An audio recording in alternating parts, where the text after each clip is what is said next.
Белгилүү болгондой, жумушсуздуктан айынан чет өлкөлөргө барып мигрант болгон жарандардын катары калың. Тышкы миграцияда жүргөндөрдүн басымдуу бөлүгүн ата-энелер түзгөндүктөн, алардын балдары кимдир бирөөлөр тарабынан зомбулукка кабылган учурлар жок эмес. Кооптуу миграцияны азайтуу жана зомбулуктан жапа чеккендерге социалдык жардам көрсөтүү жагдайлары атайын өткөрүлгөн тегерек столдо талкууланды. Иш-чара Кыргызстан аялдар комитетинин Талас облусундагы өкүлчүлүгү жана Кызыл Ай коому тарабынан демилгеленген. Балдары кароосуз калып атат, жакындары кароосуз калып атат. Ошолор зордук, зомбулук көрүүчү биринчи баягы себептери да. Экинчи себептери бул үй бүлөлүк зордуктун курмандыктарын аныктоо, аларга мындай баягы даректүү жардам берүүгө өтө чоң көйгөй жаратат да. Бизде көбүнчө айтып коет эмеспизби?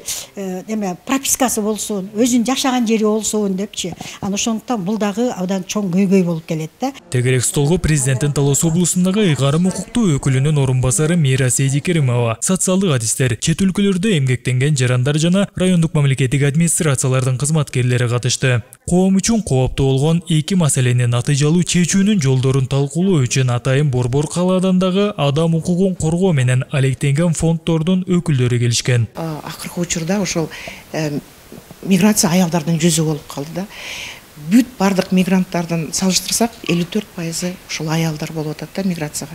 Москва шаарында биз элчиликтин имаратында кризистик аялдар үчүн кризистик борбор ачтык эле. Бизге түрдө бир эле айда 7-8 аял кайрылат эле да ошол кризистик борборгоча.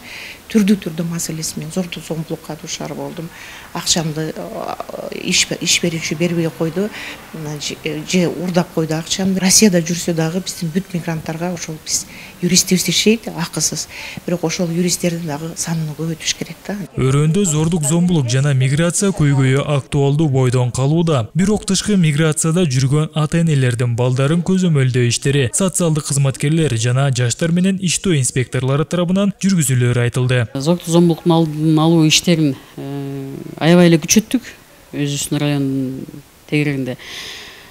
Былтыркы 6 айдын жыйынтыгы менен 19 учур катталган болсо, быйыл 12 учурга түштү да. Биз баягы ички иштер бөлүмүнүн коомдук кабылдамасы менен байма-бай кыдырып, ар бир учурду өзү талдап жүргүзгөн иштердин негизинде ошол азайды деп ойлойбуз да. Бирок бул баары ишти солгундатып коюуга болбойт. Андан кийин коопсуздугу боюнча ошол кетип аткан мигранттар туура жол менен кетүүсү, мамлекеттер аралык мамилелерди билип, тил билүү дагы бул жерде аябай чоң маанилүү. Ошондуктан тилге дагы көңүл буруш керек да.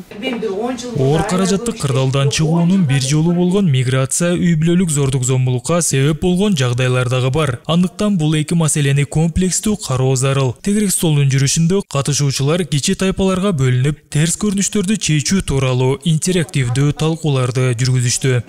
Сеймук Барманов, Мелис Элебесов, Зина Акматова, Талас шаары.